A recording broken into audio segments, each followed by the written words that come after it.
जंगल में रह जयामो आदिवासी जंगल रखवाला रे।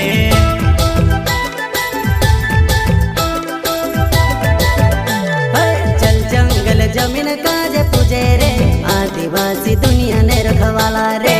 बाप देव खतरी काजे पूजे रे आदिवासी सबसे निराला